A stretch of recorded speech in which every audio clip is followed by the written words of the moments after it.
মিশর থেকে ফ্রান্সে নেওয়া হয়েছিল। ফ্রান্সের সরকার বলেছিল যে কি ব্যাপার, ফেরাউনের লাশ পোকামাকড় খায়, কারণ আল্লাহ দুশমনকে একটা পোকামাকড় ঘৃণা করে। জুড়ে বলেন ঠিক কিনা? ফ্রান্সের সরকার আবার নেওয়া হলো গবেষণা করার জন্য ফেরাউনের লাশ পচেও না গলেও না, কারণ কি? সবচেয়ে বড় বিজ্ঞান মরিস বুকাইলে যে দায়িত্ব দেওয়া হলো, তার কারণটা কি তুমি একটু গবেষণা করো। গবেষণা করতে করতে তার মাথা থেকে পা পর্যন্ত গবেষণা করে লবণ আবিষ্কার করেছে। মরিস বুকাইলে লাফাইতেছে, তখন পাশে একজন ব্যক্তি বলে, আপনি লাবণ কেন? কলা পাইতেছি আমি ফেরাউনের দেহ থেকে লবণ আবিষ্কার করেছি, লাভবান আমি। একজন পাশে দাঁড়ায় বলেন, বস লাভাইবার কোন কারণ নাই, ফেরাউনের লাশ কুত্তা বিলাই খাইব না পোকামাকড়ে খাইব, এটা আল্লাহ পাক কোরআনের ভিতরে অতীতের কথা 1400 বছর আগে আল্লাহ করে দিছে। আপনারা কথা কি শুনতেছেন? শুনলে তো আওয়াজ পুতার নামাজ বাইরে গা। আজকে মুসলমান পুতার নামাজ যাওয়ার কারণেই তো মুসলমানদের বিরুদ্ধে নাম কাদের মুশরিকরা কথা বলতে সাহস পায়। যদি বলেন ঠিক না? কিন্তু আমরা মুসলমান,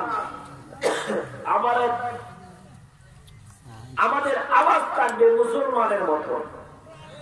এমনকি মরিস বুখারী আবার চিন্তা করতেছেন, এটা আবার কোন কিতাব, যেই কিতাবে 1400 বছর আগের কথা আল্লাহ পাক বলে দিয়েছে। মরিস বুখারী আবার কোরআন হাত নিলেন, হাত নিয়ে দেখতেছেন আল্লাহ পাক বলছেন, যালিকাল কিতাবু লা রাইবা ফীহি হুদাল লিল মুত্তাকিন। আল্লাহ পাক বলছেন এটা এমন এক কিতাব যার ভিতরে তিল পরিমাণ কোনো সন্দেহ নেই। কথা বলেন, সন্দেহ আছে না?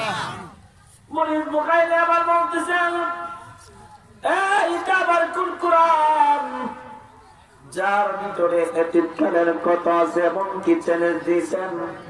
তিনি বলতেছেন, আমি এত শিক্ষিত কেন হইলাম? কোরআনে ভুল ধরার জন্য মরিস বুখারী কোরআন শিখলেন।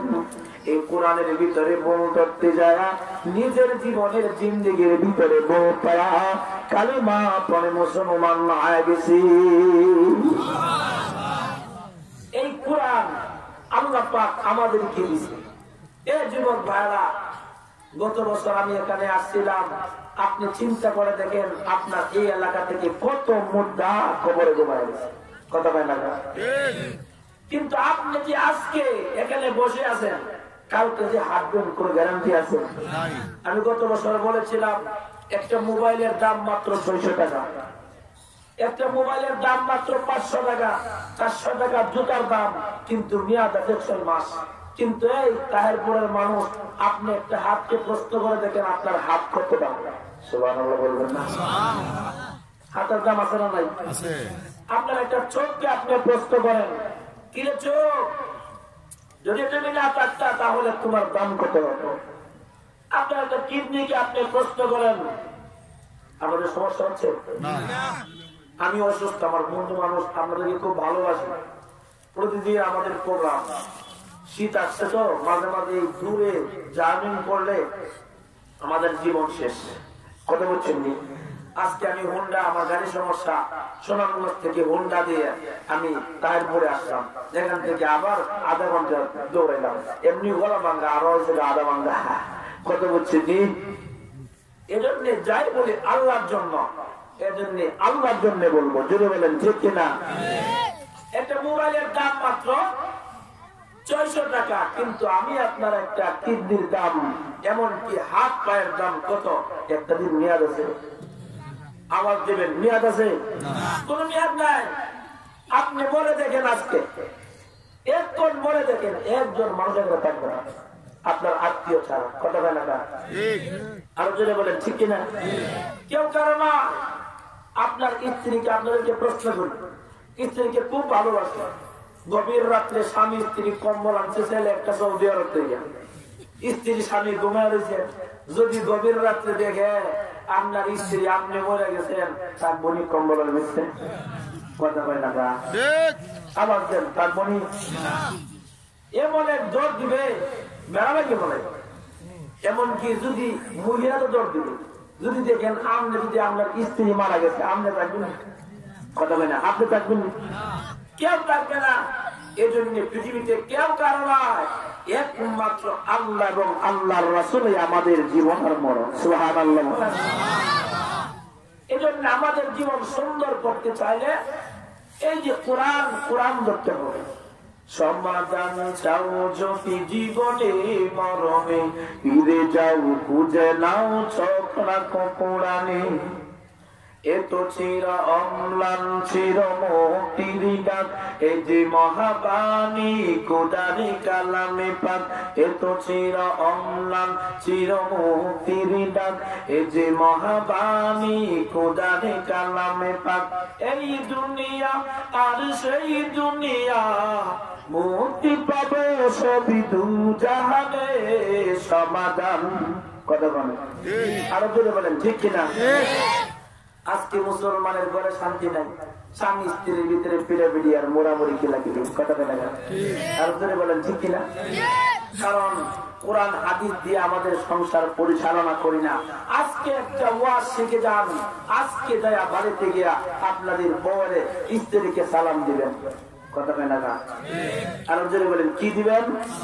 কে কে সালাম দিবেন? মানে যে স্ত্রীকে হাত তোলেন, হাত তোলেন, সবাই হাত তোলেন। আজকে আবার সালাম দিবেন। আল্লাহ তুমি সবাই কবুল করো, কারণ সালাম দিলে আল্লাহ পাক খুশি হয়। আম্মা জান আয়েশা রাদিয়াল্লাহু তাআলা বলেন, আমার জীবনে কোনোদিন আমার স্বামীকে সালাম দিতে পারি নাই। সুবহানাল্লাহ বলেন। আজকে মুসলমানের ঘরে শান্তি নাই, রাষ্ট্রের ভিতরে শান্তি নাই, এমনকি এলাকার ভিতরে শান্তি নাই। কেন? আজকে মুসলমান কোরআন থেকে দূরে। অথচ আল্লাহ পাক নিজের কোরআনের ভিতরে ঘোষণা দিয়ে বলেন, ওয়ালা তাহিনু ওয়ালা তাহজানু ওয়া আনতুমুল আ'লাউনা ইন কুনতুম মুমিনিন। আল্লাহ পাক বলেন, মুমিনের কোনো দুঃখ নাই, কোনো পেরেশানি নাই, কোনো চিন্তা নাই, সব জায়গায় মুমিন বিজয়। কিন্তু সত্য হলো মুমিন হয়ে গেলে না। অথচ আজকে মুসলমান ৯৯% মুসলমানের জমিনে এক মুসলমান আরেক মুসলমানকে সালাম দেয়, সালামের বিরুদ্ধে কিছু কিছু শিক্ষিত ব্যক্তির আঙ্গুল করে কথা বলেন না কেন? কয়েকদিন আগে এক শিক্ষিত ব্যক্তি চকসের ভিতরে বলছে যে এক মুসলমান আরেক মুসলমানকে যে সালাম দেয়, ওইটার ভিতরে নাকি জঙ্গিবাদের জ্ঞান হয়। অথচ আমরা মুসলমান, ওই বাতিল শক্তি ৯৯% জমিনের ভিতরে মুসলমানের কেমন করে সাহস পায়, এটা আমাদের ব্যর্থতা। সাহাবীদের জীবন ইতিহাস তালাশ করে দেখেন, যুদ্ধের ময়দানে মাত্র ৭ জন সাহাবী যুদ্ধের ময়দানে গেছে। জোরে বলেন কয়জন? আরো জোরে বলেন কয়জন? ইয়ারমুকের যুদ্ধের ময়দানে মাত্র ৭ জন সাহাবী ৬০,০০০ কাফের যুদ্ধ করার জন্য আছে। কিন্তু মুসলমানদের সাথে কে আছে? কে আছে? আল্লাহ। মুসলমানদের সাথে আল্লাহ আছে।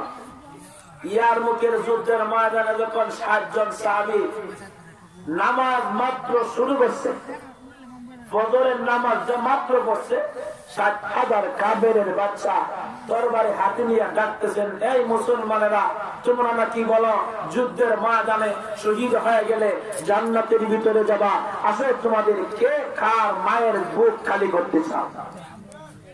আবু উবাইদা ইবনুল জাররাহ তিনি নামাজের শেষে বলতেছেন, সাহাবীরা, তোমাদের মধ্যে কে এমন একজন সাহাবী আছো ৬০,০০০ কাফেরের বাচ্চারে একা একা দৌড় পেতে পারবা? সুবহানাল্লাহ বলবেন না?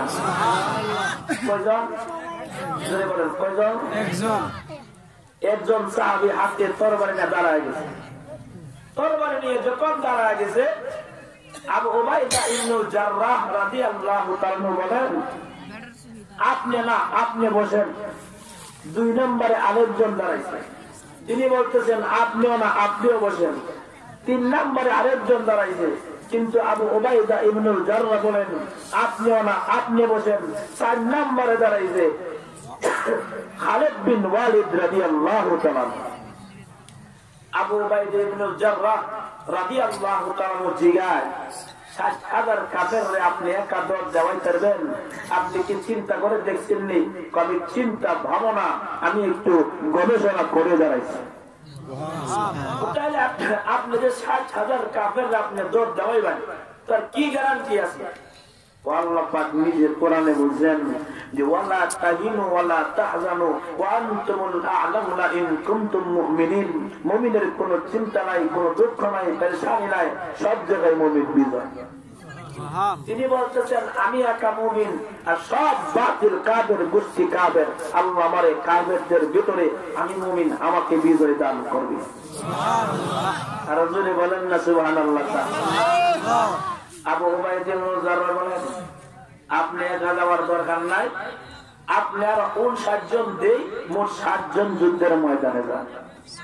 60,000 কাফেরের ভিতরে যখন যুদ্ধের ময়দানে যুদ্ধ করার জন্য ঢুকে পড়েছে, আবু উবাইদা ইবনে জাররা বলেন ফজরের পর থেকে যুদ্ধ চলতেছে। এক মুহূর্তে আসরের নামাজের সময়টা যখন হয়ে গেল, তিনি যুদ্ধের ময়দানে গেছে, গিয়া কোনো মানুষ দেখে না, হঠাৎ করে মাঠের একটা প্রান্তের দিকে তাকায় দেখেন একজন ব্যক্তি দাঁড়ায় আছে। মাঠের যে লোকটা দাঁড়ায় আছে ওর কাছে গিয়া দেখতেছেন ওই ব্যক্তি আর কেউ নয়, তিনি হচ্ছেন নবীর সাহাবী খালিদ বিন ওয়ালিদ রাদিয়াল্লাহু তাআলা। আবু উবাইদা ইবনে জাররা বলেন আপনি এখনো জীবিত আছেন? আল্লাহ মনে বাঁচাইছে। তো তাইলে যুদ্ধের ময়দানে নামাজ পড়ছেন না, নামাজটা পড়েন। সূর্য লাল হয়ে যাচ্ছে। আবু উবাইদা ইবনে জাররা আপনি মনে করেছেন নামাজ পড়ি নাই, আপনার পিছনে যে ফজরের নামাজ পড়েছিলাম এই উযু এখন পর্যন্ত গেছে না। সুবহানাল্লাহ। এমনকি যুদ্ধের ময়দানে সালাতুল খাওফের নিয়তে জামাতের সাথে নামাজ আদায় করেছে। তাহলে যুদ্ধের ময়দানের বর্ণনা দেন। আমরা বললাম 60 জন, 60 জনের মধ্যে 8 জন বন্দী আছে আর 52 জন মুক্ত আছে। একজনও শাহাদাত বরণ করে না। আর কাফেররা যায় হিরাক্লিয়ার বাদশার সামনে গিয়ে জোরে জোরে আদায় ও আদাস কে তোরা ও আদায় দেন না মুসলমানদের যে বাবা সুবহানাল্লাহ বলেন ও আদায় দেন না মানে মাঠে যায় দেন বেড়ে যায়। মাঠে খেতে করছে ও সাহাবীদের ভিতরে একজন সাহাবী আছে, তার নাম হইল খালিদ বিন ওয়ালিদ। তিনি সাদা একটা তরবারি বাড়ি ঘুরা তিনি যখন আল্লাহর নাম নিয়ে যখন মাথার উপর দিয়া ঘুরায়, প্রথম বাহির করার সময় দেখি একটা, কিন্তু আল্লাহর নাম নেওয়ার সময় দেখি সমস্ত আসমানে তরবারি ঘুরতেছে। ওই মুসলমান আজকে কোথায় চলে গেল? আর আজকে আমরা কোথায় পড়ে আছি? এমনকি আজকে তেল চুর, গম চুর, রাস্তার ইট চুর, বালু চুর, উলামায়ে কেরামদের উপরে আঙ্গুল তোলে। কথা বলেন না কেন? প্রতিযোগিতা লাগে কে বেশি তেল সুকির নিচে লুকাইতে পারে। কথা বলেন না? করোনার সময় মানুষ খাইতে পারে না, চুরেরা ডাকাত গুরু টেনে শিশুর ভিতরে লুকায় রাখে। প্রতিযোগিতা লাগছে, বাথরুম খায় লায়, রাস্তা খায় লায়, এগুলা খায়া শুয়া ফুকিন্নি দেখে টাকা কিছু মালিক হয়েছে মিথ্যা টাকা খায়া এ আবার মুসলমানদের বিরুদ্ধে কথা কয়, মুসলমানদের সুবিচার করে না। ওই নাস্তিক গুলাকে এলাকা থেকে বাইরে বাহির করার দরকার। জোরে বলে ঠিক না? কারণ আমরা মুসলমান, এই দেশ মুসলমানের দেশ। আবু উবাইদা ইবনে জাররা খালিদ বিন ওয়ালিদ যেভাবে দিছে কাফেররা বর্ণনা দেন, মাঝে যায় দেন বেড়াইলে ও কেন কি যে ও খালিদ বিন ওয়ালিদ সাদা তরবারি বাড়ি কইরা তিনি যখন আল্লাহর নাম নিয়ে যখন উপর থেকে যখন ছাড়ে, আমরা তাকায় দেখি এক তরবারি 60,000 তরবারি হইয়া আমাদের উপরে একসাথে মরতেছে। সুবহানাল্লাহ। ও বাচ্চাম না কি করতাম? তো ওই সময় সাহাবায়ে কেরামদের এমন ইমানের পাওয়ার ছিল যে আমরাও কোরআন ধরি বাবাজিরা, আমার যুবক ভাইরা, আমরা যদি নবীর সুন্নতের অনুসরণ করে আমাদেরকে আল্লাহ পাক বিজয় দান করবে। জোরে বলেন ঠিক কিনা? আজকে মাহফিলের বিরুদ্ধে কথা কয়, অথচ তারা জানে না ইতিহাস ভুলে গেছে। এই মুসলমান 80 বছরে বলতে হয়েছে কোরআনের মাহফিল শুনতে শুনতে। কিন্তু আপনাদের কাছে আমার আহ্বান, যেই কোনো বাতিল গোষ্ঠীরা কোরআনের বিরুদ্ধে আঙ্গুল তুলবে, মুসলমানের কালেমার বিরুদ্ধে আঙ্গুল তুলবে, এমনকি মাহফিল করবানা বন্ধ করার চেষ্টা করবে, আঙ্গুল নামিয়ে দেওয়া হবে। জোরে বলেন ঠিক না? কারণ আমরা মুসলমান কোরআন শুনি আল্লাহ পাকের জন্য। যেমন বাইতুল্লাহর সামনে নবীর একজন সাহাবী, তার নাম আব্দুল্লাহ ইবনে মাসউদ রাদিয়াল্লাহু তাআলা। আবু জাহেল ওয়াদার করে দিল মক্কার ভিতরে কেউ কোরআন তেলাওয়াত করতে পারবে না, কিন্তু সাহাবীরা কয় কারো কথা মানতাম না, আল্লাহ আছে। সুবহানাল্লাহ বলুন। কারণ তারা চাইছে ইসলামের বাতি নিবাইতে পারছে। আতর আছে না, আতর যদি একটু আতর আপনি হাতের মধ্যে একটু মাইকা দিলেন, একটু আতর আপনি মাইকা আপনি দিনে লাগায়া দিয়া করছেন, এটা কি গন্ধ বাইরে মনে আটকে রাখতে পারবেন? কত আটকে রাখতে পারবেন? কোনদিন সম্ভব না। ঠিক ইসলামের ভাতি আল্লাহ পাক যতই আটকে রাখুক না কেন, কাফেররা অটোমেটিক আল্লাহ পাক গ্রাম ছড়া দেয়। সুবহানাল্লাহ বলেন।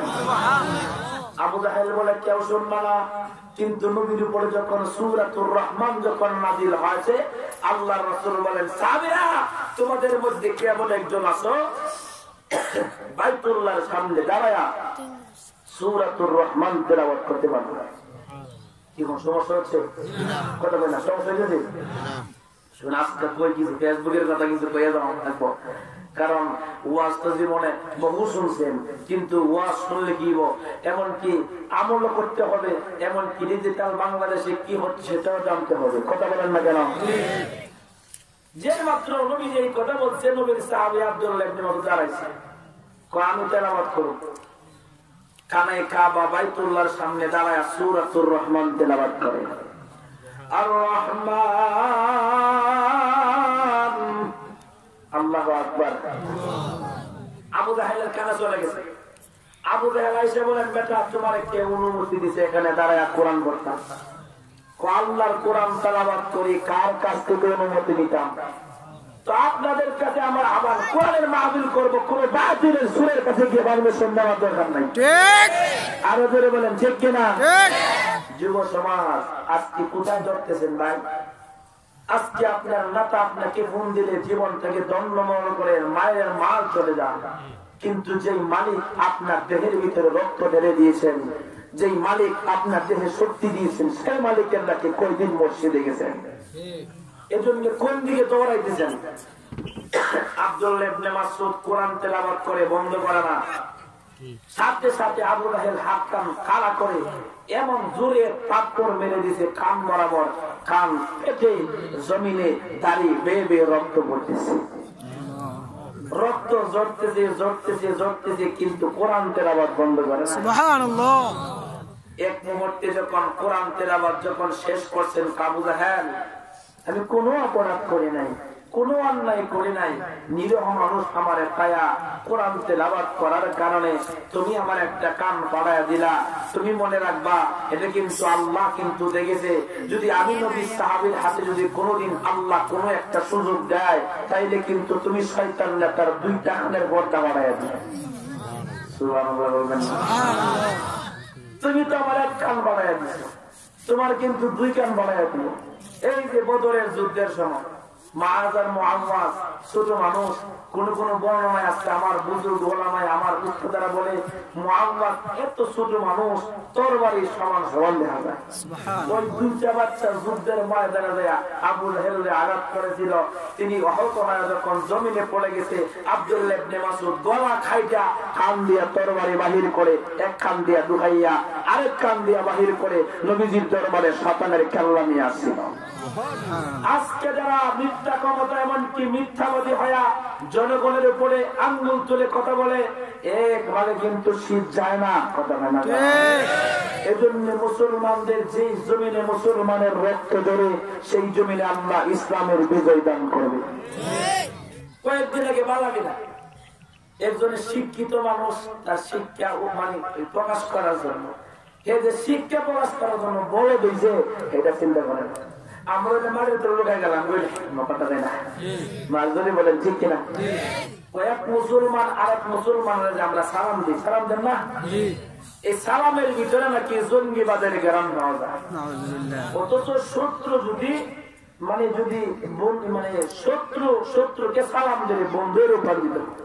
যেমন স্কুলের ভিতরে এক ছাত্র অঙ্ক করতেছে, পুরানো অঙ্ক করে না, তো তো এক শিক্ষিত ব্যক্তি ওসি সাহেব গিয়া কিরে কি করস? স্যার অঙ্ক করতেছি। কত আমার বয়স, আমি বাড়ি থেকে আসতে আমার সময় লাগছে 25 মিনিট। পথে দেখি আমার বয়সটা কত? স্যার জীবনে বহু অঙ্কের নাম শুনছি, কিন্তু এমন বেয়াযুক্ত অঙ্কের জীবনও শুনছি না। বেয়াযুক্ত অঙ্ক শুনছি না। আজকে আলেমদের কি করে খেলাইব, সে কোনো কথা হইল? তারা বলছে হের মগজের মধ্যে আলেমরা খেলার লেগেছে। আলেমরা তোমার মতো মাথা মোড়া আঙুলিরে আলেমরা এলমে দিন শিখছে জান্নাতে নেবার জন্য। কথা বলে না? আরো জোরে বলেন ঠিক কিনা? এই যে মাহফিলে আসলাম শীতের ভিতরে, সব এত কষ্ট হয়েছে। আমি কথা বলতেছি, আমার আপনারা মনে করেন হুজুরে আরামে চলে দেবো, আপনারা ঘুমাইবেন, আমি গাড়ি থাকবো সারা রাত, কোনো গুণ নাই। কথা বলে না? কি দিবেন আপনারা আমাকে? আমার জানের দাম অনেক দাম। আমার যদি একটা কিছু অস্ত্র হয়ে যায় 20 টাকা দিলেও পাওয়া যাবে না। এটা মনে করবেন না হুজুরকে আমরা হাদিয়া দিব খাওয়াবার জন্য আসছি না, আল্লাহর জন্য আপনাদেরকে ডাকতেছি মিথ্যা রাস্তা ছেড়ে কোরআনের পথে আসার জন্য, আল্লাহর জন্য কথা বলি। যেই মাত্র ছাত্র কই স্যার বেয়াযুক্ত অঙ্ক তো জীবন উচিত, এমনি সবাই কলম নিয়ে আঁকতেছে। তো সবাই নিজেকে কে পাইছে? স্যার চেষ্টা করতেছি। তো দেখবেন কিছু গোলামান আছে না, একটু খাওয়া ছোট্ট, দেখবেন বিচক্ষণ কলমটা বোকা। ও কি করছ? স্যার বয়স বের করতেছি। যদি আমার বয়সটা কত? স্যার আপনার বয়স হইল 60 বছর। আমার বয়স 60 বছর, আল্লাহর কি মর্জি? এরপর যদি দেখা যায় হাসা এই স্যারের বয়স 60 বছর, 1-2 সপ্তাহ একটু দেবো না। বাবা তুই কোন সূত্রটা দিয়া আমার বয়সটা গোসল করে দিবি? স্যার বহু চেষ্টা করলাম, খামইল না। এরপরে যে দেখা যায় আমার বাড়ির দিকে নজর দেওয়া দিকে আমার বাড়িতে একটা আদা বাগল আছে, এর বয়স স্যার 30 বছর। যদি স্যার আদা বাগলের 30 হয়, তার মানে বুড়া বাগল সেটা 60 বছর। আজকে যারা মুসলমান এক মুসলমান আরেক মুসলমানের সালাম দিলে জঙ্গিবাদের জ্ঞান পাওয়া যায়, নিজের শিক্ষা মানুষের কাছে প্রকাশ করে মিথ্যা কথা বলতে চায়, এটার উদ্দেশ্য ভালো না। উদ্দেশ্য হলো মুসলমান এক মুসলমান আরেক মুসলমানকে যেন সালাম না দিতে পারে। তারা বলে আমরা জ্ঞানী, জ্ঞানী নয়, তারা আদা বাগান নয়, তারাও বুড়া বাগান। ঠিক, আরো জোরে বলেন ঠিক কিনা? যেমন আজকে আমরা পর্দার কথা বলি যে বালানা গুড়া কথা হয় না, বালানা গুড়া। যেমন আমাদের কলিজার টুকরা সাইকুল হাদিস আল্লামা মরহুম আল্লামা সাইকুল হাদিস আল্লামা আহমদ শফি রহমতুল্লাহ আলাইহি, তিনি বলেছিলেন যে মেয়ের একটা তুলের মতো। মেয়েদেরকে দেখলে যত বড় বুজুর্গ একটা কেন একটু হালকা পাতলা মন নাড়াচাড়া দিয়ে ওই কথা মাঝে বলেন ঠিক কিনা? যেমন তিতল, তেতুল যদি আপনি এখানে টকটক করে খায়, আপনারা কোন মাধ্যমে দরজিরা পানি উঠবে, অটোমেটিক পানি উঠবে। কত লাগা জন্ম মতো বাস। এমনকি আপনি ঘুমায় রয়েছেন, এখন খানের মধ্যে খাদ জানি ধরলে খানের কোন বলছে আপনি খাই যায়, অটোমেটিক খাই যায়। কত টাকা?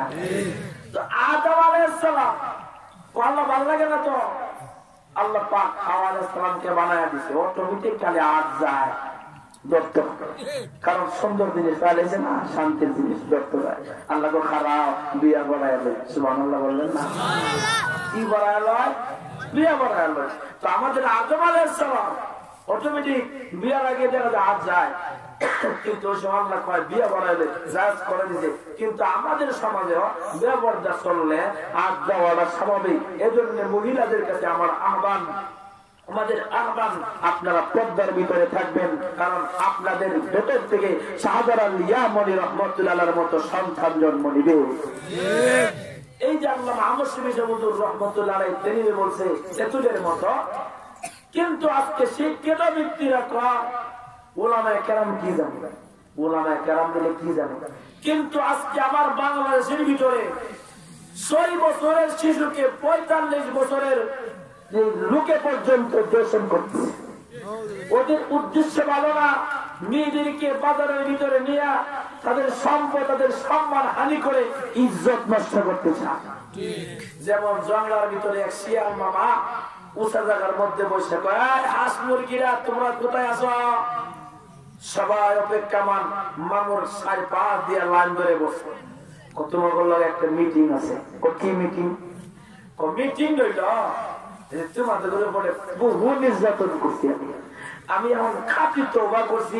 হাঁস তোমাদের অনেক সাথে আমি দই লাগাইছি, মুরগি আর মুরগা তোমাদের অনেকের দই লাগাইছি, আর জীবন খাইতাম না, আমার মাফ করে দাও।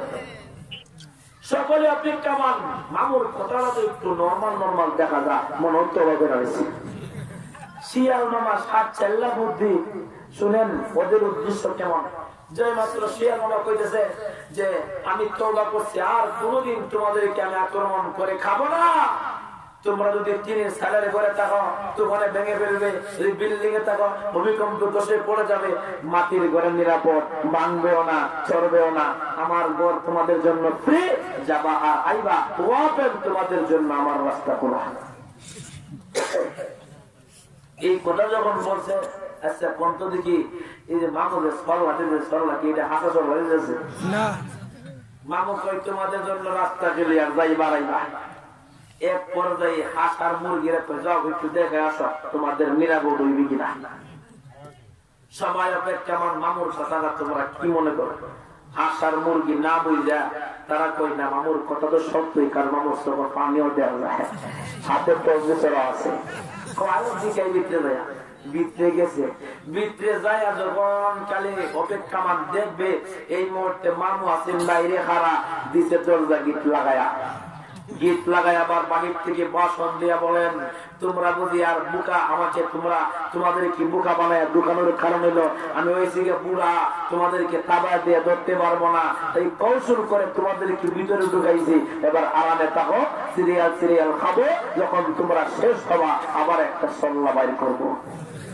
তো আজকে যারা টকশোর ভিতরে বলেন ইসলাম নারীর অধিকার দেয় নাই, এমনকি আল্লাহর রাসূল নারীর অধিকার দেয় নাই, উলামায়ে কেরাম পর্দার ভিতরে ডাকে নারীদের সম্মান লুটার জন্য নয়, নারীদের সম্মানের জন্য উলামায়ে কেরাম বলে। জোরে বলেন ঠিক কিনা? কিন্তু আমরা বলতে চাই আমরা মুসলমান, আমরা কোরআনের হক কথা বলেই যাব, যদি ফাঁসের মঞ্চ নিয়ে না। জোরে বলেন ঠিক কিনা?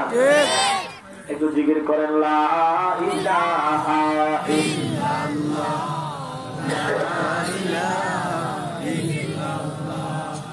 লা ইলাহা ইল্লাল্লাহ,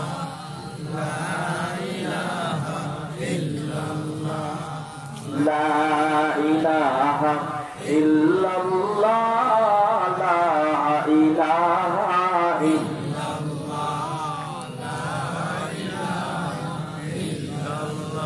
লা ইলাহা ইল্লাল্লাহু মুহাম্মাদুর রাসূলুল্লাহ। আপনারা মুর্শিদাবাদ তাহারপুরের ভিতরে বসবাস করেন, সিলেট বিভাগের ভিতরে থাকেন, আর আমরা টেকনাফ তেতুলিয়া ঘুরি। আমার মাহফিল ছিল টেকনাফ তেতুলিয়াতে, ওসি সাহেব নিজে ফোন দিয়া আজকেও ঘুমটারে বসে সাতক্ষীরা থেকে মাহফিল নিছে। বাচ্চারি হুজুর বামের নাম, মায়ের নাম, মায়ের নাম আমরা সদ্য গোষ্ঠী টিয়ারা রাখবো। কেন হুজুর তারা দেখে পারমিশন নেওয়া লাগবো। আমাদের বাংলাদেশ যদি এই বাংলাদেশে স্বাধীনভাবে কথা না বলতে পারে তাহলে কোথায় যাবো? এজন্য আমার বাবাদের কাছে আমার আহ্বান, যুবক ভাইদের কাছে আমার আহ্বান, আর ঘুমায় তাইকেন না, আর খালি কিসা আর এইগুলোর জন্য পাগল তাইকেন না। একটু ছেলেদেরকে বললেন খবর একটু শোনাও, দেখি নাস্তিকেরা কি বলে। হাতে হাত রেখে কুন্তি কুদাল মহিলা পুরুষ সবাই একসাথে মহিলা সাহাবীদের মতো বাতিলের বিরুদ্ধে মুখে দাঁড়াবে। জোরে বলেন ঠিক না?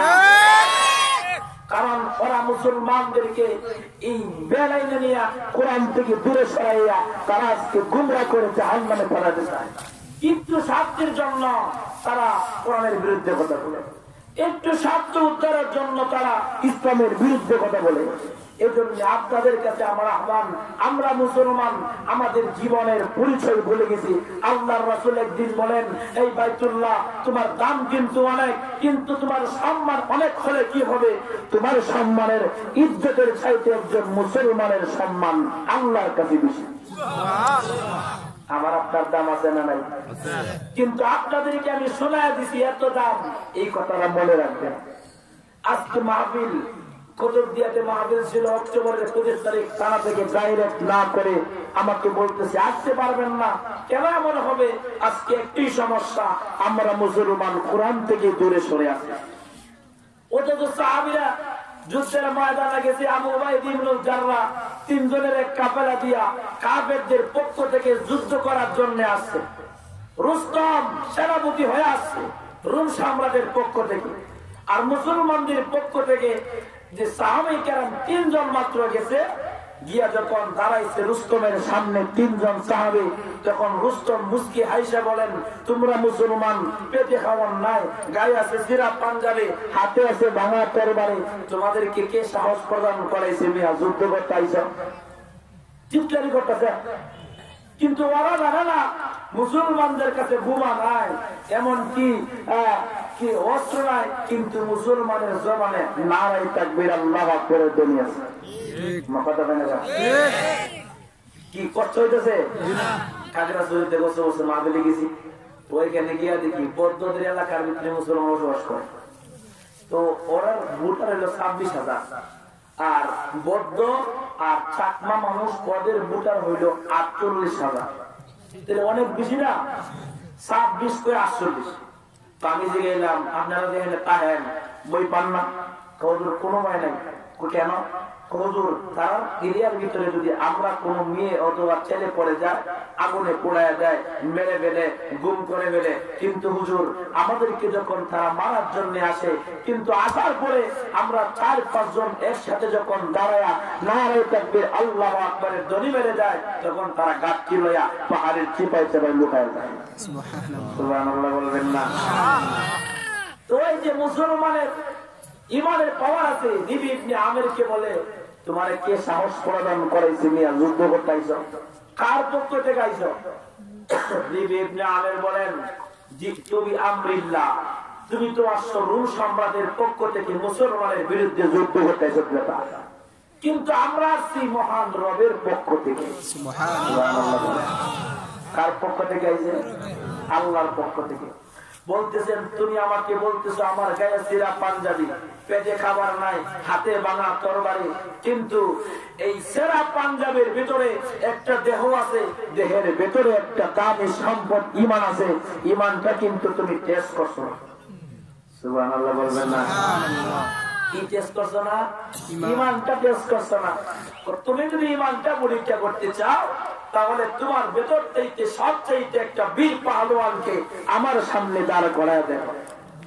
যেই মাত্র এই কথা বলছেন, রুস্তম মুস্কি হাসা তার ভেতর থেকে সবচেয়ে একটা বীর পাহলোয়ানকে দাঁড়ানো একটা তরবারি দিয়া নবী ইবনে আমিরের সামনে যখন দাঁড়াবার জন্য বলছেন, রুস্তমের পক্ষ থেকে আসা ব্যক্তিটা হাতের মধ্যে তরবারি নিয়া তিনি যখন দাঁড়ায় গেলেন, নবীর সাহাবী নবী ইবনে আমির ভাঙা তরবারি হাতে নিয়া তিনি আল্লাহু আকবারের ধ্বনি দিয়া যখন ভাঙা তরবারি দিয়ে আঘাত করলেন, আল্লাহু আকবারের ধ্বনির ওজনের পাওয়ারে, ইমানের পাওয়ারে ভাঙা তরবারির আঘাতে দাঁড়ালো তরবারিটা দুখণ্ডিত হয়ে জমিনে পড়ে গেছে। সুবহানাল্লাহ। এজন্যই বাবাজিরা আমার, যুবক ভাইরা, আমি আপনি মুসলমান, আমার আপনার দাম আছে আল্লাহ পাকি। আজকে আমাদের জন্য নাস্তিকেরা খায়, নাস্তিকেরা ছড়ায়া ঘুমায়, নাস্তিকেরা হাঁটে, কিন্তু যদি আমরা মুসলমান কেউ না থাকি, আল্লাহ পাক আসমান জমিন সব ধ্বংস করে দিবি। এখন আপনারা প্রশ্ন করতে পারেন, তাহলে কাফেররা তো অনেক শান্তি খায়, কিন্তু না না শুনেন আল্লাহ পাক কেন খাওয়ায়? যদি আপনাদের কাউ যদি একটা পুষ্কুনি দেন, মাছ ছাড়েন 1 লক্ষ, কিন্তু আপনি 30 টাকা দামে 30 টাকা কেজি কি যায় না, মাছের দেন কি দেন না? কিন্তু মাছকে দেওয়ার পরে পুষ্কুনির ভিতরে কিন্তু কিছু ব্যাঙও আছে, ব্যাঙেও কিন্তু কিছু খায়। কথা বলে না? ব্যাঙের কি আপনি দেন? কথা বলে ব্যাঙে আপনি দেন? আল্লাহ পাক মুসলমানদেরকে খাবার নিয়ামত দেয়, ওইগুলা কাফেররা খাইতেছে। কিন্তু আজকে কাফেররা মুসলমানের জমিনে বসে বসে মুসলমানের বিরুদ্ধে কথা বলে। কিন্তু যদি আমরা কোরআন ধরি, নবীর সুন্নতের ভিতরে দেখা যায়, এমনকি যদি আমরা হাতে হাতে অস্ত্র লাগবে না, নারায়ে তাকবীর আল্লাহু আকবারের ধ্বনি দেয়, তাহলে কাফেররা লেজ গুটায় দেশ ছাড়তে বাধ্য হবে।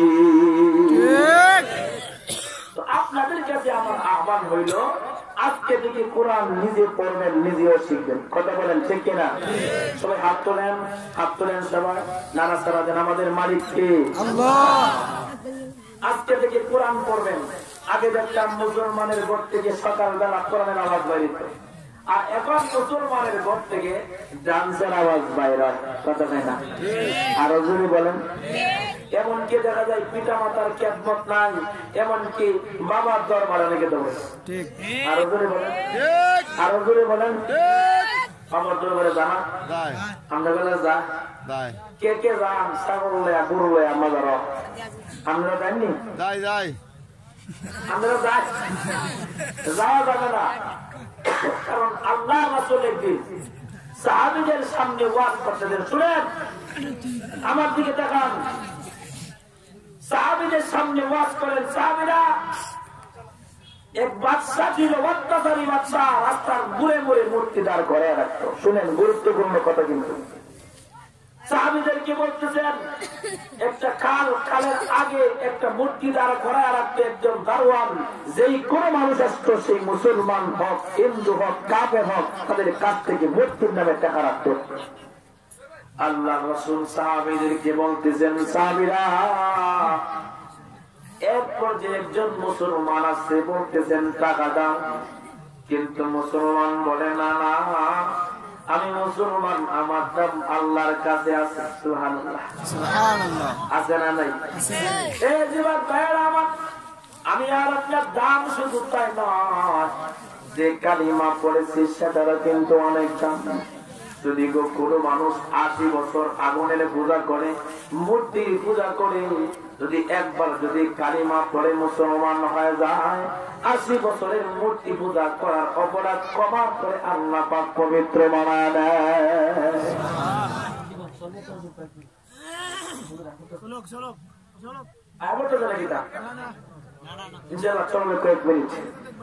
আমাদের আতিকুল্লাহ সাহেব হুজুর রেস্টে আছেন, আসতেছে। কি কোন সমস্যা হইতেছে?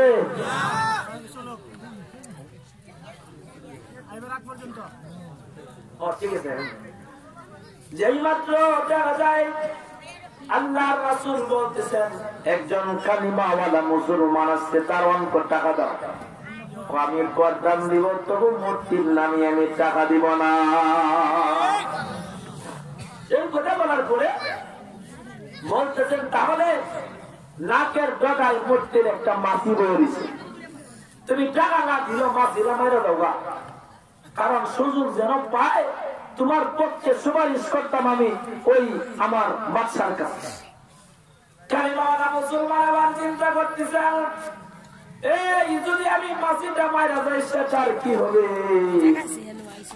মাছিটা মাইরা নিরাপদে চলে গেছে।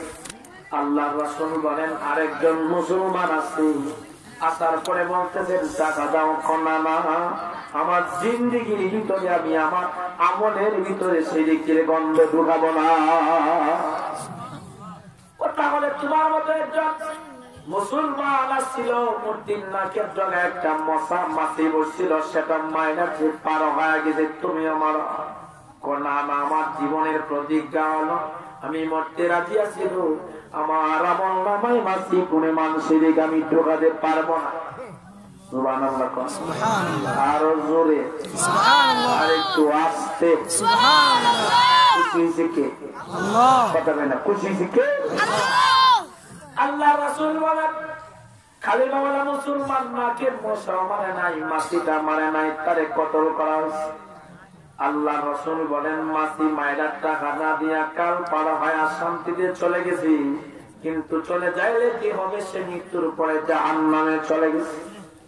মাছি পরিমাণ শিরিক করে নাই মুসলমানকে, এমনকি কতল করে বাসায় দেওয়া হয়েছে, রক্তের বন্যায় বাইসা বাইসা মাছি পরিমাণ শিরিক আমল নামায় না ঢুকাইয়া পবিত্র হয়ে আল্লাহ জান্নাতের মেহমান হয়ে গেছে। এই জন্যে মাজারে যাওয়া যাবে না, আল্লাহ ছাড়া কারো ইবাদত করা যাবে না। জোরে বলেন ঠিক কিনা? এজন্য আল্লাহ পাক আমাদের সকলকে শিরক মুক্ত আমল যেন আমরা করে কবরে যেতে পারি সেই তৌফিক দান করেন। জোরে বলেন আমিন।